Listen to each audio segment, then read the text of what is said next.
Hello achievers. आज हम पढ़ेंगे उसने कहा था, जो कि चंद्रधर शर्मा गुलेरी कृत उसने कहा था। प्रारंभ करते हैं। बड़े बड़े शहरों के इक्के गाड़ी वालों की जबान के कोड़े से जिनकी पीठ छिल गई है और कान पक गए हैं, उनसे हमारी प्रार्थना है कि अमृतसर के बम्बू काट वालों की गली का मरहम लगावे।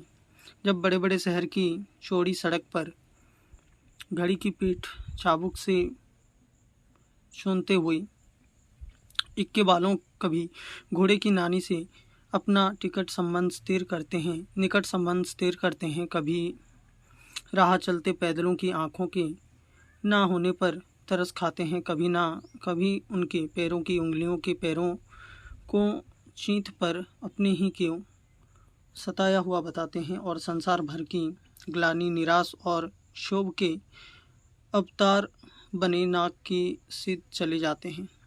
तब अमृतसर में उनकी बिरादरी वाले तंग चक्कर गलियों में हर एक लड़के वाले के लिए ठहर कर सब्र का समुद्र उमड़ा कर बचे खालसा जी, हटो भाई जी, ठहरना भाई, आने दो लाला जी, हटो वाछा कहते हुए सफ़ेद फोठों, खच्चरों और बतकों, गन्नी, खोमचे और भारे वालों के जंगल में से राहत खेते हैं।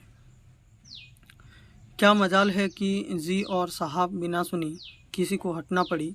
यह बात नहीं कि उनकी जीभ चलती नहीं, पर मीठी छुरी की तरह महीन मार करती हुई। यदि कोई बुढ़ाया बार बार चुनौती देने पर भी लीक से नहीं हटती, तो उनकी बचनाबली के ये नमूने हैं।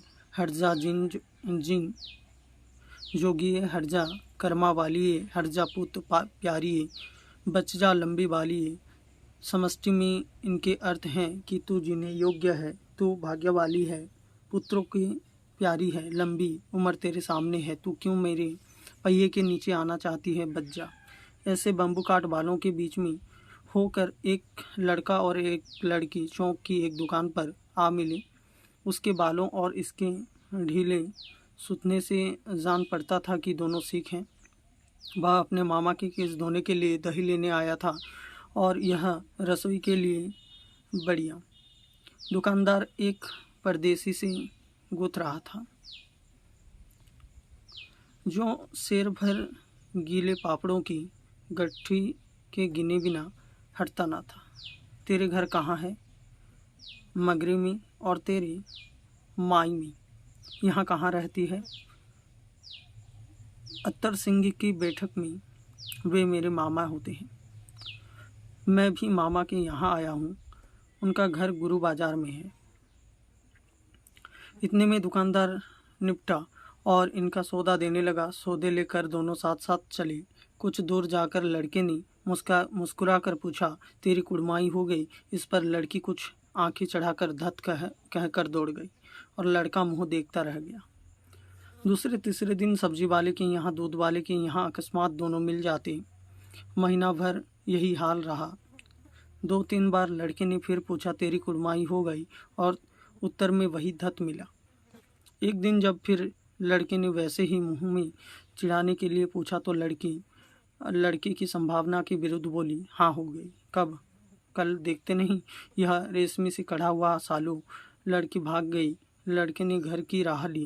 रास्ते में एक लड़के को मोरी में धकेल दिया, एक छावड़ी वाले के दिन भर की कमाई खोई, एक कुत्ते पर पत्थर मारा और एक वो गोभी वाले की ठेले में दूध उड़ेल दिया। सामने नहा कर आती हुई किसी बचनेवी से टकराकर अंधे की उपाधि पाई, तब कहीं घर पहुंचा। राम राम, यह भी कोई लड़ाई है। दिन रात खंदकों में वैट हड्डियां अकड़ गई। लुधियाना से 10 गुना जाड़ा और मेह और बर्फ ऊपर से पिंडलियों तक कीचड़ में धंसे हुए हैं। जमीन कहीं दिखती नहीं। घंटे 2 घंटे में कान के पर्दे फाड़ने वाले धमाके के साथ सारी खंदक हिल जाती है और 100 गज धरती उछल पड़ती है। इस गोले से बचे तो कोई लड़े। नगरकोट का जलजला सुना था। यहाँ दिन में 25 जलजले होते हैं। जो कहीं खंदक से बाहर साफा था, कूहनी निकल गई तो चटाक से गोली लगती है। ना मालूम वे मानी मिट्टी में लड़े हुए हैं या घास की पट्टियों में छिपे रहते हैं। लहना सिंह और 3 दिन है, 4 तो खंदक में बीत ही दी। परसों रिलीफ आ जाएगी और फिर 7 दिन की छुट्टी अपने हाथों झटका करके और पेट भर खाकर सो रहेंगे। उसी फिरेंगे मैम के बाग में मखमल का सा हरा घास है, फल और दूध की वर्षा कर देती है। लाख कहते हैं दाम नहीं लेती। कहती हैं तुम राजा हो, मेरे मुल्क को बचाने आए हो। 4 दिन तक एक पलक नींद नहीं मिली। बिना फेरे घोड़ा बिगड़ता है और बिना लड़े सिपाही। मुझे तो संगीत चढ़ाकर मार्च का हुक्म मिल जाए, फिर 7 जर्मनों को अकेला मारकर ना लौटूं तो मुझे दरबार साहब की दहली पर मत्था टेकना नसीब ना हो।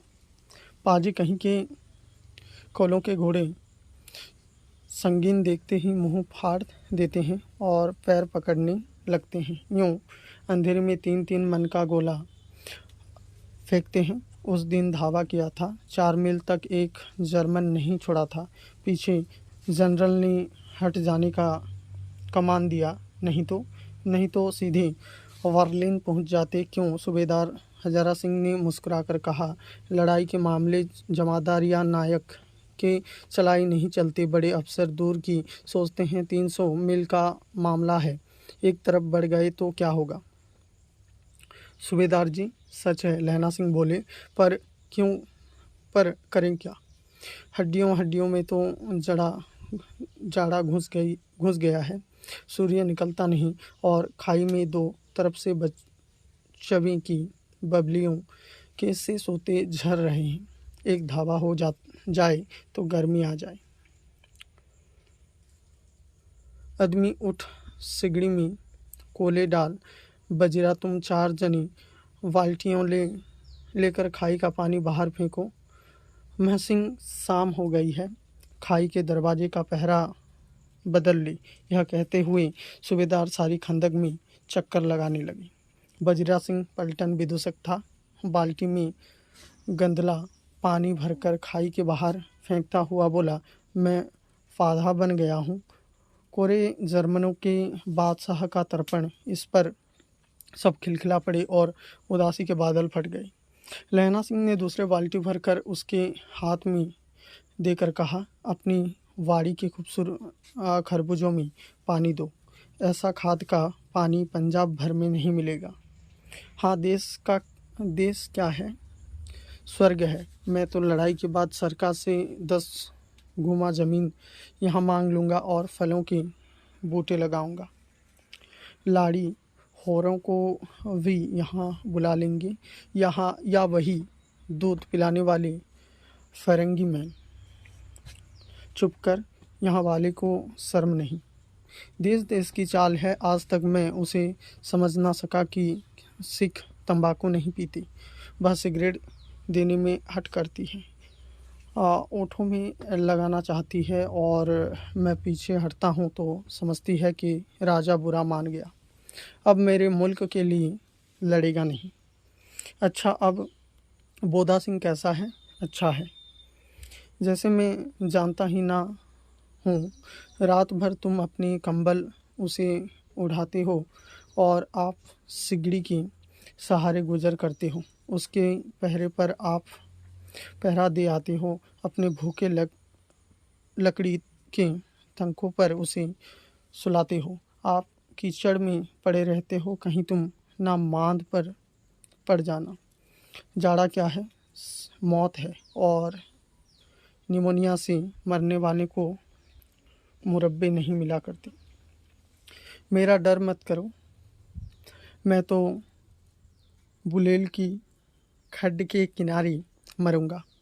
भाई किरत सिंह की गोद पर मेरा सिर होगा और मेरे हाथ के लगाए हुए आंगन के आम के पेड़ की छाया होगी। बजरा सिंह ने त्योरे चढ़ाकर कहा, क्या मरने मारने की बात लड़ाई है? मेरे जर्मनी और तुर्क। हाँ भैया, कैसे? दिल्ली शहर में किशोरनियों जंदिए कर लेना दा वाफर मड़िए कर लेना नद्धा शोत अड़िए लाना चटका कुदुईनु कुद्दू बनाया वे जमादार गोरिए हुण लाना चटाका कुदरन्यू। कौन जानता था कि दाढ़ियों वाले घरवारी सिख ऐसे लुच्चों का गीत गाएंगे, पर सारी खंदक इस गीत से गूंज उठी और सिपाही फिर ताजे हो गए, मानो 4 दिन से सोते और मौज ही करते रहे हों। दोपहर रात हो गई, अंधेरा है, सन्नाटा क्या छाया हुआ है।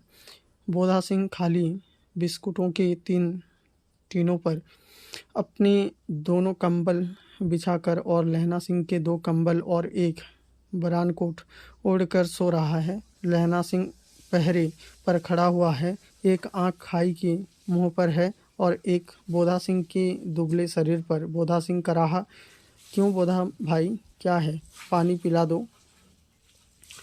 लहना सिंह ने कटोरा उसके मुंह से लगाकर पूछा, कहो कैसे हो। पानी पीकर बोधा बोला, कंपनी छूट रही है, रोम रोम में तार दौड़ रहे हैं, दांत बज रहे हैं। अच्छा, मेरी जर्सी पहन लो। और तुम, मेरे पास सिगड़ी है और मुझे गर्मी लगती है, पसीना आ रहा है। ना, मैं नहीं पहनता, 4 दिन से तुम मेरे लिए। हाँ, याद आई, मेरे पास दूसरी गर्म जर्सी है, आज सवेरे ही आई है, लिवायत से बुन कर भेज रही है मेम गुरु, उनका भला करें। यूँ कहकर लहना अपना कोट उतार कर जर्सी उतारने लगा। सच कहते हो और नहीं झूठ, यूँ कहकर नहीं करते बोधा को उसने ज़बरदस्ती जर्सी पहना दी और आप खाकी कोट और जीन का कुर्ता भर पहनकर पहरे पर आ खड़ा हुआ। मैम की जर्सी की कथा केवल कथा ही थी। आधा घंटा बीता, इतने में खाई के मुंह से आवाज़ आई, सूबेदार हजारा सिंह। कौन, लेफ्टिनेंट साहब, हुक्म हुजूर, कहकर सूबेदार तनकर फौजी सलाम करके सामने हुआ।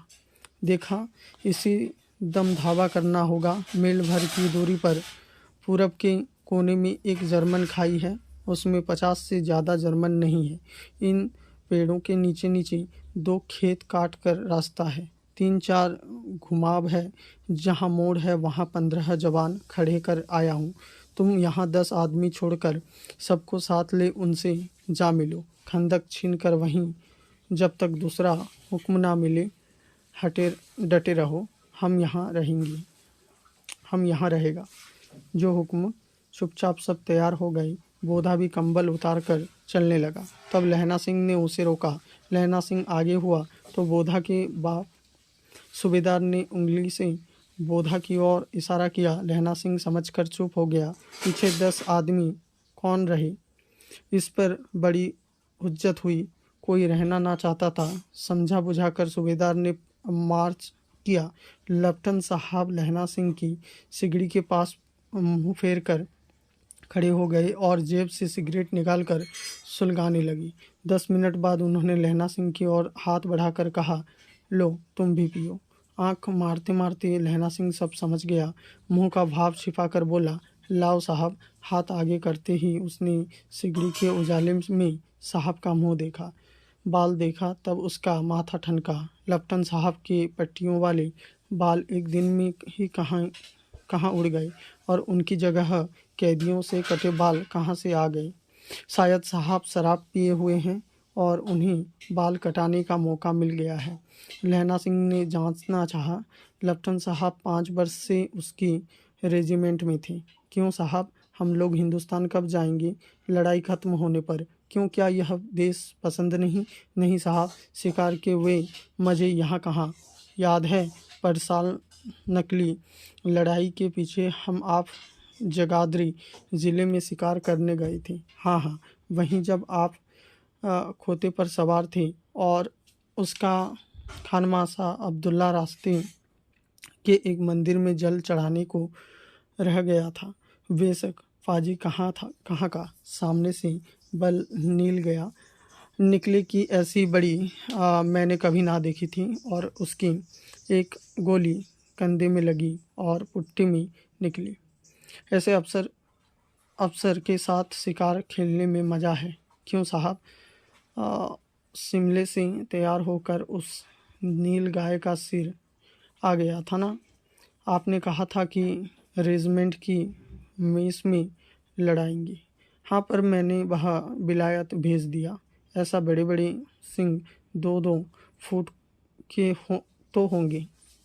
हाँ लहना सिंह 2 फुट 4 इंच के थे। तुमने सिगरेट नहीं पिया?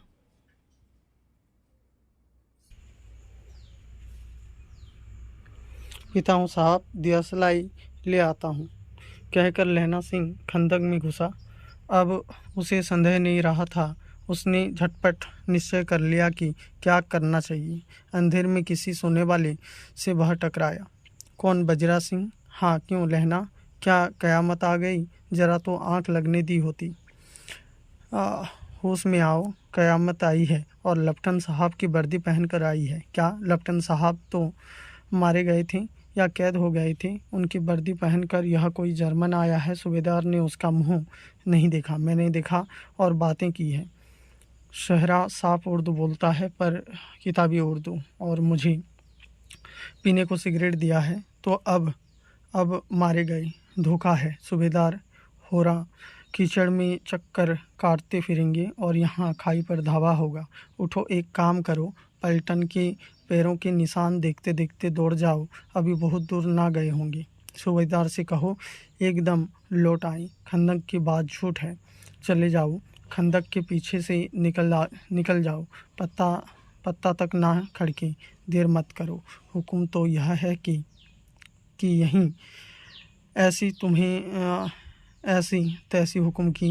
मेरा हुक्म जमादार लहना सिंह, जो इस वक्त यहाँ सबसे बड़ा अफसर है, उसका हुक्म है, और लेफ्टिनेंट साहब की खबर लेता हूँ। पर यहाँ तो तुम आठ आठ हो। 8 नहीं, 10 लाख। एक एक अकलिया सिख 1.25 लाख के बराबर होता है। चले जाओ। लेक कर खाई के मुहाने पर लहना सिंह दीवार से चिपक गया। उसने देखा कि पलटन साहब ने जेब से वेल के बराबर नील गोले निकाले, तीनों को जगह जगह खंदक की दीवारों में घुसेड़ दिया और तीनों में एक तार सा बांध दिया। तार को आगे सूत की एक गुत्थी थी, जिसे सिगड़ी के पास रखा। बाहर की तरफ जाकर एक दियासलाई जलाकर गुत्थी पर रखनी। इतने में बिजली की तरह दोनों हाथों में उल्टी बंदूक को उठाकर लहना सिंह ने साहब की कोहनी पर तान कर दे मारा। धमाके के साथ साहब के हाथ से दियासलाई गिर पड़ी। लहना सिंह ने एक गुंदा साहब की गर्दन पर मारा और साहब आंख मौन गोट कहते हुए चित्त हो गए। लहना सिंह ने तीनों गोले विन कर खंदक के बाहर फेंके और साहब को घसीट कर सिगड़ी के पास लिटाया। जेबों की तलाशी ली। 3-4 लिफाफे और एक डायरी निकाल कर उन्हें अपनी जेब के हवाले किया। साहब की मुर्दा हटी। लहना सिंह हंसकर बोला, क्यों पलटन साहब, मिजाज कैसा है? आज मैंने बहुत बातें सीखी। यह सीखी कि सिख सिगरेट पीते हैं। यह सीखा कि जगाधरी के ज़िले में नील गायें होती हैं और उनके 2 फुट 4 इंच के सींग होते हैं। यह सीखा कि मुसलमान खनसामा मूर्तियों पर जल चढ़ाते हैं और पलटन साहब खोते पर चढ़ते हैं। पर यह तो कहो, ऐसा साफ उर्दू कहाँ से सिखाए? हमारे पलटन साहब तो बिना डेम के 5 लफ्ज भी नहीं बोला करते थे। लहना ने पतलून के जेब की तलाशी नहीं ली थी। साहब ने मानो जाड़ों से बचने के लिए दोनों हाथ जेबों में डाले। लहना सिंह कहता था, चालाक तो बड़े हो, पर माझी का लहना इतनी बरस पलटन साहब के साथ रहता है, उसे चकमा देने के लिए 4 आंखें चाहिए। 3 महीने हुए एक कुर्ती मौलवी मेरे गांव आया था। औरत को बच्चे होने के ताबीज बांटता था और बच्चों को दवाई देता था। चौधरी के वड़ के नीचे मांजा बिछाकर हुक्का पीता रहता था और कहता था कि जर्मनी वाले बड़े पंडित हैं, बड़े वेद पढ़ पढ़ कर उसमें से विमान चलाने की विद्या जान गए हैं। गो को नहीं मारते, हिंदुस्तान में आ जाएंगे तो गोहत्या बंद कर देंगे। मंडी के बनियों को बहकाता कि डाक खाने से रुपया निकाल लो, सरकार का राज्य जाने वाला है। डाक बाबू पोलूराम भी डर गया, मानो मुल्ला जी की दाढ़ी मुड़ा दी थी और गांव से बाहर निकालकर कहा था कि जो मेरे गांव में अब पैर रखा तो साहब की जेब में से पिस्तौल चला और लहना की जांग में गोली लगी। इधर लहना की हेनरी मार्टिन के 2 फायरों ने साहब की कपाल क्रिया कर दी। धड़ाका सुनकर सब दौड़ आए। बोधा चिल्लाया, क्या है? लहना सिंह ने उसे यह कहकर सुला दिया कि एक हड़का हुआ कुत्ता आया था, मार दिया और औरों से सब हाल कह दिया। सब बंदूकों लेकर तैयार हो गए। लहना ने साफा फाड़कर घाव के दोनों तरफ पट्टियों कस कर बांधी। घाव मांस में थी, पट्टियों के कसने से लहू निकलना बंद हो गया। इतने में 70 जर्मन चिल्लाकर खाई में घुस पड़े। सिखों की बंदूकों की बाढ़ ने पहले धावे को रोका, दूसरे को रोका, पर यहाँ थे 8। लहना सिंह तक कर मार रहा था, वह खड़ा था और लेटे हुए थे, और वे 17 अपने मुर्दा भाइयों के शरीर पर चढ़कर जर्मन आगे घुसे आते थे। थोड़े से मिनटों में वे अचानक आवाज़ आई, वाह गुरुजी की फतह, वाह गुरुजी की फतह, वाह गुरुजी का खालसा। और धड़ाधड़ बंदूकों के फायर जर्मनों की पीठ पर पड़ने लगे। ऐसे मौके पर जर्मन 2 चक्की के पाटों के बीच में आ गए। पीछे से सूबेदार हजारा सिंह के जवान आग बरसाते थे और सामने लहना सिंह के साथियों के संगीन चल रहे थे। पास आने पर पीछे वालों ने भी संगीन पिरोना शुरू कर दिया। एक किलकारी और अकाल सिखों दी फौज आई। वाह गुरुजी दी फतह, वाह गुरुजी की खालसा, सत श्री अकाल पुरुष, और लड़ाई खत्म हो गई। 63 जर्मन या तो खेत रहे थे या कराह रहे थे। सिखों में 15 के प्राण गए थे। सूबेदार के दाहिने कंधे में से गोली आर पार निकल गई। लहना सिंह की पसली में एक गोली लगी थी। उसने घाव को खंदक की गोली मिट्टी से पूरा लिया और बाकी का साफा कसकर कमरबंद की तरह लपेट लिया। किसी को खबर ना हुई कि लहना को दूसरा भारी घाव लगा है। लड़ाई के समय चांद निकल आया था, ऐसा चांद जिसके प्रकाश में संस्कृत कवियों का दिया हुआ क्षय नाम सार्थक होता है। और हवा ऐसी चल रही थी कि जैसी बाणभट्ट की भाषा में दंत विनोपदेशाचार्य कहलाती। बजरा सिंह कह रहा था कि कैसे मन भर फ्रांस की भूमि मेरे बूटों से चिपक रही थी। जब मैं दौड़ा सूबेदार के पीछे गया था। सूबेदार लहना सिंह से सारा हाल सुना और कागजात पाकर वे उसकी सूरत बुद्धि को सराह रहे थे और कह रहे थे कि तू ना होता तो आज सब मार जाते। इस लड़ाई की आवाज़ 3 मील दाहिनी और की खाई वालों ने भी सुन ली थी। उन्होंने पीछे टेलीफोन कर दिया था। वहाँ से झटफट 2 डॉक्टर और 2 बीमार ढोने की गाड़ियाँ चली, जो कई 1.5 घंटे के अंदर आ पहुँची। फील्ड अस्पताल नज़दीक था। सुबह होते होते वहाँ पहुँच जाएंगे, इसलिए मामूली पट्टी बांधकर एक गाड़ी में घायल लिटाए गए और दूसरों में लाशें रखी गई। सूबेदार ने लहना सिंह की जांघ में पट्टी बंधवानी चाहिए, पर उसने यह कहकर टाल दिया कि थोड़े घाव हैं, सवेरे देखा जाएगा। बोधा सिंह ज्वर में बर्रा रहा था, वह गाड़ी में लिटाया गया। लहना को छोड़कर सूबेदार जाते नहीं थी। यह देख लहना ने कहा, तुम्हें बोधा की कसम है और सूबेदारनी जी की सौगंध है जो इस गाड़ी में ना चले। चले जाओ, और तुम मेरे लिए वहाँ पहुँचकर गाड़ी भेज देना, और जर्मन मुर्दों के लिए भी तो गाड़ियाँ आती होंगी। मेरा हाल बुरा नहीं है, देखते नहीं मैं खड़ा हूँ। बजरा सिंह मेरे पास है ही अच्छा, पर बोधा गाड़ी पर लेट गया। भला आप भी चढ़ जाओ। सुनिए तो, सूबेदारनी होरे को चिट्ठी लिखो तो मेरा मत्था टेकना, लिख देना, और जब घर जाओ तो कह देना कि मुझसे जो उसने कहा था वह मैंने कर दिया। गाड़ियाँ चल पड़ी थीं। सूबेदार ने चढ़ते चढ़ते लहना का हाथ पकड़ कर कहा, तेने मेरे और बोधा के प्राण बचाए हैं। लिखना कैसा? साथ ही घर चलेंगे। अपनी सूबेदारनी को तू ही कह देना उसने क्या कहा था। अब आप गाड़ी पर चढ़ जाओ, मैंने जो कहा वह लिख देना और कह भी देना। गाड़ी के जाते लहना लेट गया। बजरा पानी पिला दे और मेरा कमरबंद खोल दे, तर हो रहा है। मृत्यु के कुछ समय पहले स्मृति बहुत साफ हो जाती है। जन्म भर की घटनाएं एक एक करके सामने आती हैं। सारे दृश्य के रंग साफ होते हैं। समय की धुंध बिल्कुल उन पर से हट जाती है। लैना सिंह 12 वर्ष का है। अमृतसर में मामा के यहाँ आया हुआ है। दही वाले के यहाँ, सब्जी वाले के यहाँ, हर कहीं उसे एक 8 वर्ष की लड़की मिल जाती है। जब वह पूछता है तेरी कुड़माई हो गई, तब धत कहकर वह भाग जाती है।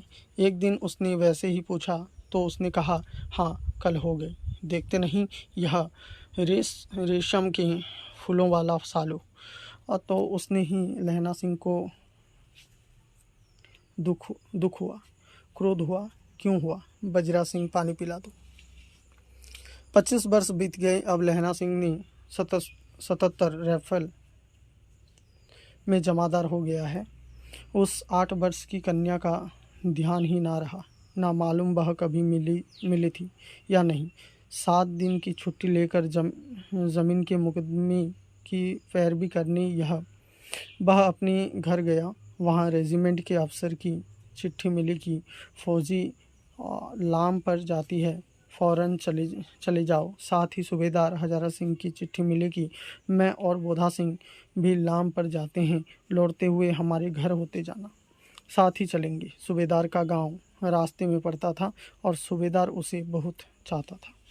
लहना सिंह सूबेदार के यहाँ पहुँचा। जब चलने लगे तब सूबेदार बेड़े में से निकल कर आया। बोला, लहना सूबेदारनी तुमको बुलाती है, जा मिला। लहना सिंह भीतर पहुंचा। सूबेदारनी मुझे जानती हैं? कब से? रेजिमेंट के क्वार्टरों में तो कभी सूबेदार के घर के लोग रहे नहीं। दरवाजे पर जाकर मत्था टेकना कहा। अस्सी सुनो। लहना सिंह चुप। मुझे पहचाना नहीं? तेरी कुड़माई हो गई धत, कल हो गई। देखते नहीं रेशमी बुट्टों वाला सालो अमृतसर में। भावों की टकराहट से मूर्छा खुली, करवट बदली, पसली का घाव बह निकला। बजीरा पानी पिला दे, उसने कहा था। स्वप्न चल रहा था। सूबेदारनी कह रही थी, मैंने तेरे को आते ही पहचान लिया था। एक काम कहती हूँ, मेरे तो भाव फूट गए। सरकार ने बहादुरी का खिताब दिया था, लायलपुर में ज़मीन दी है। आज नमक हलाली का मौका आया है, पर सरकार ने हम तिमियों की एक घंघरिया पलटन क्यों ना बना दी, जो मैं भी सूबेदार जी के साथ चली जाती। एक बेटा है, फौज में भर्ती हुए उसे 1 ही बरस हुआ। उसके पीछे 4 और हुए, पर एक भी नहीं जिया। सूबेदारनी रोने लगी। अब दोनों जाते हैं मेरे भाग। तुम्हें याद है, एक दिन तांगे वाले का घोड़ा दही वाले की दुकान के पास बिगड़ गया। तुमने उस दिन मेरे प्राण बचाए थे। आप घोड़े की लातों में चले गए थे और मुझे उठाकर दुकान के तख्तों पर खड़ा कर दिया। ऐसे ही इन दोनों को बचाना, यह मेरी भिक्षा है। तुम्हारे आगे आंचल पसारती हूँ। रोती रोती सूबेदारनी ओबरी में चली गई। लहना भी आंसू पोंछता हुआ बाहर आया। बजीरा सिंह, पानी पिला दे, उसने कहा था। लहना का सिर अपनी गोद में रखे बजीरा सिंह बैठा है। जब मांगता है तब पानी पिला देता है। आध घंटे तक लहना चुप रहा, फिर बोला, कौन? किरत सिंह। बजीरा ने कुछ समझकर कहा, हाँ भैया, मुझे और ऊंचा कर ले, अपने पट पर मेरा सिर रख ले। बजीरा ने वैसे ही किया। हाँ, अब ठीक है, पानी पिला दी। बस अब के हाड़ में यह आम खूब फलेंगी। चाचा चचा भतीजा दोनों यहीं बैठकर आम खाना। जितना बड़ा तेरा भतीजा है उतना ही यह आम है। जिस महीने उसका जन्म हुआ था उसी महीने में मैंने इसे लगाया था। बजीरा सिंह के आंसू टप टप टपक रहे थे। कुछ दिन पीछे लोगों ने अखबार में पढ़ा, फ्रांस और बेल्जियम 68वीं सूची मैदान में घाव से मरा। नंबर 77 सिख राइफल्स जमादार लहना Singh. Thank you so much. Like, share and subscribe please.